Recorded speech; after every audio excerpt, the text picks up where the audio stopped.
Hello बच्चा party. तो कैसे आप सब? उम्मीद करती हूँ कि आप सब अच्छे से होंगे। तो चलिए आइए यहाँ पर क्लास 12th बायोलॉजी का ह्यूमन रिप्रोडक्शन चैप्टर स्टार्ट करते हैं। एंड मैम जो है आप लोग को हेल्प करना चाहती है बच्चों। इट मीन कि आप कहीं भी ट्यूशन पढ़ रहे हैं, नहीं पढ़ रहे हैं, तो भी आपको यूट्यूब चैनल के माध्यम से हेल्प मिलेगा। यहाँ पर ये जितने भी वीडियोस आते हैं ये सभी वीडियोस आपके एजुकेशन रिलेटेड पर्पस से ही होते हैं।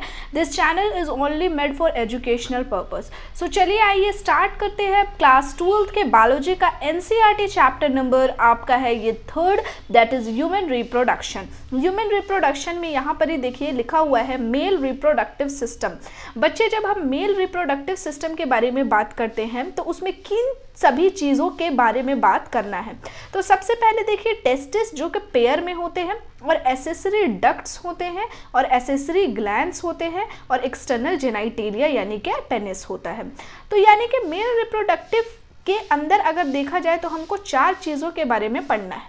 अब इस 4 चीज़ में देखिए टेस्टिस जो कि पेयर में होता है, एसेसरी डक्ट्स, डक्ट्स क्या होता है, एक रास्ता की तरह होता है, ठीक है, जहाँ से जैसे स्पर्म वगैरह या किसी तरह का सेमेन या किसी तरह का फ्लूइड जो है वो पास होता है। एसेसरी ग्लैंड्स, बच्चे ग्लैंड्स क्या होते हैं? देखिए ग्लैंड्स ऐसी चीज़ें होती हैं जहाँ से किसी तरह का हार्मोन या किसी तरह का एंजाइम जो है वो बॉडी में सिक्रीट होते रहे, बाहर निकलते रहे। और एक्सटर्नल जेनाइटेलिया, जेनाइटेलिया जो है, और इसका एक्सटर्नल वर्ड क्यों यूज़ किया गया है? जेनाइटल रीजन यानी कि जो रिप्रोडक्शन में जो पार्ट इन्वॉल्व हो वो जेनाइटल रीजन में आते हैं, ठीक है ना। और एक्सटर्नल बोला गया है क्योंकि पेनिस जो है वो मेल के बॉडी से थोड़ा बाहर निकल के होता है, इसलिए इसको वर्ड यूज किया गया है बच्चे एक्सटर्नल जेनाइटेलिया। तो चलिए यहाँ पर ही हम लोग का एक टॉपिक क्लियर हो गया कि मेल रिप्रोडक्टिव में मैम बता रही हैं कि ये 4 चीज़ों के बारे में हमको अच्छे से जान लेना है।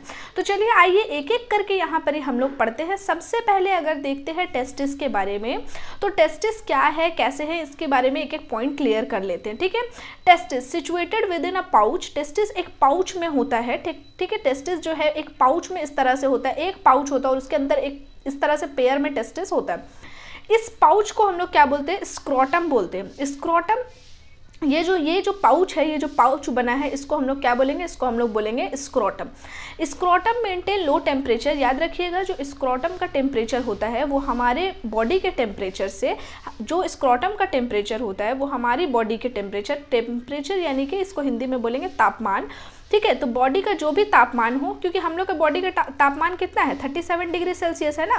तो यहाँ पर ये 2 से 2.5 डिग्री सेल्सियस कम होगा स्क्रोटम का। तो मान लीजिए स्क्रोटम का कितना होगा फिर? स्क्रोटम का चाहे तो 35 डिग्री सेल्सियस, चाहे तो 34.5 डिग्री सेल्सियस। मतलब समझ रहे हैं कि पूरा बॉडी से 2 से 2.5 डिग्री सेंटीग्रेड जो स्क्रोटम का टेम्परेचर है वो कम होता है। अच्छा ऐसा क्यों होता है बच्चे? ऐसा इसलिए होता है ताकि वो स्पर्मेटोजेनेसिस कर सके। मैम ये स्पर्मेटोजेनेसिस का मतलब, देखो बच्चे जेनेसिस का मतलब होता है ना फॉर्मेशन, ठीक है। जेनेसिस का मतलब होता है फॉर्मेशन यानी किसी चीज का बनना, और स्पर्म बन रहा है ना, यहाँ स्पर्मा यानी कि स्पर्म बन रहा है। तो स्पर्मेटोजेनेसिस यानी कि स्पर्म का फॉर्मेशन, स्पर्म जो है वो बनेगा। तो बात समझ में आई कि स्क्रोटम में ही क्या बनता है? स्पर्म बनता है, और फिर वो एसेसरी डक्ट के द्वारा जो है वो ट्रांसफ़र होके कहाँ आता है? पेनिस से वो बाहर की तरफ निकलता है, ठीक है। एक एक करके पॉइंट सभी पढ़ेंगे हम लोग। तो यानी कि स्क्रोटम जो है वो स्पर्मेटोजेनेसिस करने के लिए यानी कि स्पर्म बनाने के लिए अपना टेम्परेचर कितना रखता है? हमारे बॉडी से 2 से 2.5 डिग्री सेंटीग्रेड टेम्परेचर को कम रखता है। आई बात समझ? आगे testis are covered by dense covering. देखिए जो टेस्टिस है ना, ये जो 2 टेस्टिस है, इसके बाहरी में ना एक डेंस कवरिंग रहेगा, घना कवरिंग रहेगा। डेंस मतलब होता है ना घना, भारी, भरकम, ठीक है, कवरिंग रहेगा। इसलिए क्योंकि यहाँ पर ही, क्योंकि अगर सही से कवरिंग नहीं रहेगा तो ये इसको नुकसान हो सकता है, इसीलिए। अच्छा अब टेस्टिस का लेंथ जो है वो नॉर्मल साइंटिफिकली एक ह्यूमन एडल्ट में, मेल में लेंथ जो है वो 4 to 5 सेंटीमीटर होता है, और उसकी विड्थ यानी चौड़ाई 2 to 3 सेंटीमीटर होती है, ठीक है। अब आगे इसमें बात करते हैं एक एक पॉइंट। देखिए टेस्टिस के अंदर, हर एक टेस्टिस के अंदर कम से कम 250 टेस्टिकुलर लॉब्यूल्स होते हैं। मतलब समझिए कि अगर ये 2 टेस्टिस है, ठीक है, तो एक टेस्टिस के अंदर अगर बात करेंगे तो कितने लॉब्यूल है यानी कितने खाना बने हुए हैं? 250, ठीक है, 250 कंपार्टमेंट बने हुए हैं। एक लोब्यूल कंटेन, और इस तरह का कितना है, 250 लोब्यूल है, और हर एक एक लोब्यूल के अंदर 1 से 3 हाईली कॉइल्ड सेमिनिफेरस ट्यूब्यूल पाए जाते हैं। अगर ये 250 कंपार्टमेंट है ना, इसको हम एक कंपार्टमेंट को आपको करके बताते हैं, ये एक कंपार्टमेंट है, इसी तरह से पूरा 250 कंपार्टमेंट है बच्चे। तो एक कंपार्टमेंट में कितना सेमिनिफेरस ट्यूब्यूल प्रेजेंट है, 1 2 3 हाईली कॉइल्ड 1 2 3 सेमिनिफेरस ट्यूब्यूल वहाँ प्रेजेंट होते हैं। ठीक है, मैं एक बार रिकॉल कराऊंगी अच्छे से। अब देखिए, इसको समझिए, और यहाँ पर ही आपको ये जो लाइंड है ना, ये लाइंड, यहाँ पर लाइंड फ्रॉम इनसाइड, अंदर से आपको 2 तरह के 2 टाइप ऑफ सेल से ये लाइंड पाए जाएंगे। वो कौन कौन से 2 सेल है, एक तो मेल जर्म सेल है जो कि स्पर्म फॉर्मेशन करता है, और दूसरा सर्टोली सेल है। सर्टोली सेल का दूसरा नाम नर्स सेल भी होता है ना, सर्टोली सेल या नर्स सेल इसको बोलते हैं। ये क्या करती है, जो जर्म सेल होती है, जो मेल की जर्म सेल होती है, जो स्पर्म फॉर्मेशन करेगी, ये उसको न्यूट्रिशन देने का काम करती है। न्यूट्रिशन देना यानी कि उसको खान पान देना, ताकि वो अच्छे से स्पर्म को बना सके। तो याद रखिएगा कि 2 सेल होती हैं, इसका नाम, दूसरा नाम सर्टोली सेल का दूसरा नाम नर्स सेल भी होता है। ठीक है, यहाँ से कॉम्पिटिटिव एग्जाम में भी बहुत क्वेश्चन पूछा जाता है। तो अगर इस पेज का मैं एक बार आपको रिकैप करा दूँ, तो हम लोग क्या पढ़ रहे हैं, ह्यूमन रिप्रोडक्शन चैप्टर है। आज पार्ट 1 मैम ने स्टार्ट किया है, और आप लोग का सपोर्ट रहा तो आगे चलेगी पार्ट 2 भी, पार्ट 3 और सारी। ठीक है, अब देखिए यहाँ पर ही मेल रिप्रोडक्टिव सिस्टम में यहाँ पर ही किन चीज़ों को पढ़ना है, testis, accessory duct, accessory gland और एक्सटर्नल जेनिटलिया, पेनिस के बारे में पढ़ना है। तो सबसे पहले हम लोग टेस्टिस के बारे में डिस्कस कर रहे हैं। टेस्टिस के अंदर क्या होता है, एक टेस्टिस, 2 टेस्टिस है ना, तो एक टेस्टिस के अंदर 250 कंपार्टमेंट होती है। ठीक है, और उस एक के अंदर 3 हाईली कॉइल्ड सेमिनिफेरस ट्यूब्यूल्स होते हैं। और उसके बाद यहाँ पे देखिए 2 सेल से ये लाइंड होती हैं। एक तो होता है मेल जर्म सेल जो कि स्पर्म फॉर्मेशन करता है, स्पर्म को बनाता है, और एक तो होता है सर्टोली सेल जिसको दूसरा नाम नर्स सेल के नाम से भी जाना जाता है। ये क्या करता है, जर्म सेल को मदद करता है, न्यूट्रिशन प्रोवाइड करता है। ठीक है, आई होप कि ये पहला पेज आप लोगों का क्लियर हो गया होगा। ठीक है, और आगे बढ़ते हैं। ठीक है, इसी के साथ आइए इसको आगे देख लेते हैं।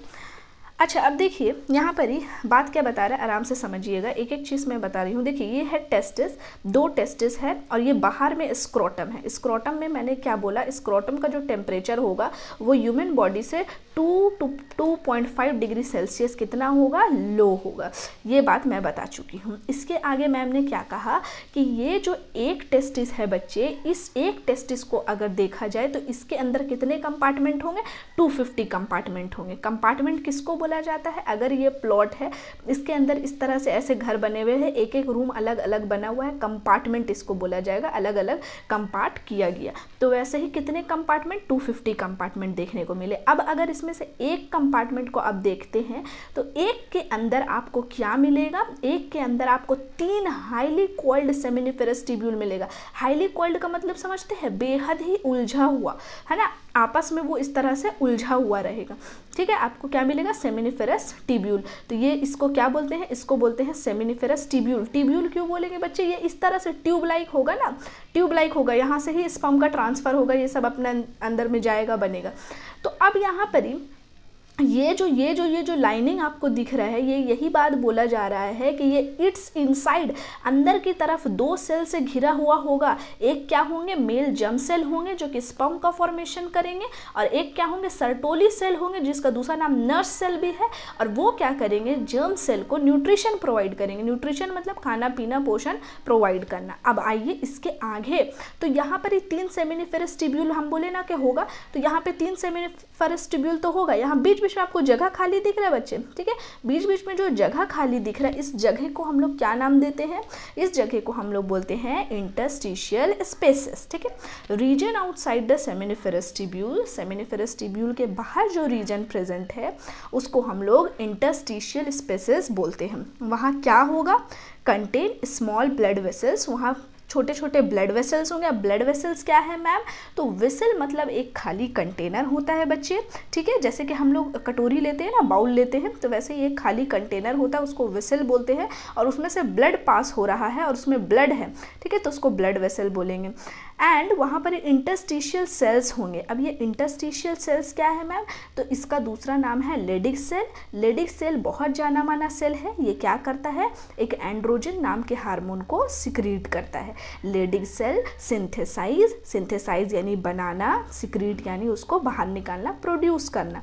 टेस्टिकुलर हार्मोन, एक टेस्टिकुलर हार्मोन इसको इसलिए बोला गया बच्चे, ये हार्मोन तो है ठीक है, लेकिन ये कहाँ से निकल रहा है, टेस्टिस से निकल रहा है ना, तो इसलिए इसको बोला गया है टेस्टिकुलर हार्मोन। और इसका नाम क्या दिया गया है, इसका नाम दिया गया है एंड्रोजन।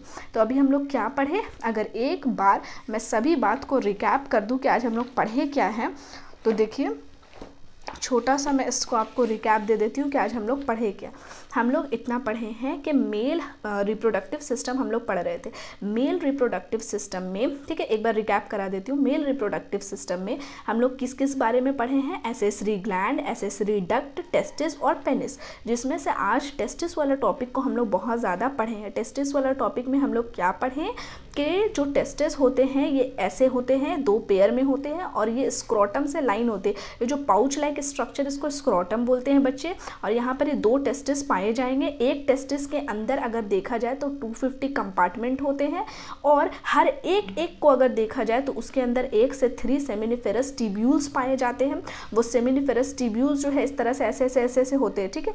अब यहाँ पर जो बीच बीच में जगह बचा, इस बीच बीच की जगह को हम लोग इंटरस्टिशियल स्पेसेस बोलते हैं बच्चे। क्या बोलते हैं, इस बीच बीच की जगह को इंटरस्टिशियल स्पेसेस बोलते हैं, ठीक है। और इस इंटरस्टिशियल स्पेसेस के अंदर क्या होंगे, स्मॉल ब्लड वेसल्स होंगे और क्या होंगे, इंटरस्टिशियल सेल्स होंगे। अब जो अंदर में इंटरस्टिशियल सेल्स होंगे वो क्या करेंगे, वो एंड्रोजन नाम के हार्मोन को सिक्रीट करेंगे, ठीक है। एंड्रोजन नाम के हार्मोन को सिक्रीट करेंगे और एंड्रोजन एक टेस्टिकुलर हार्मोन है। एंड बहुत ज़्यादा इंपॉर्टेंट पॉइंट्स मैम आप लोग को बता चुकी है बच्चे।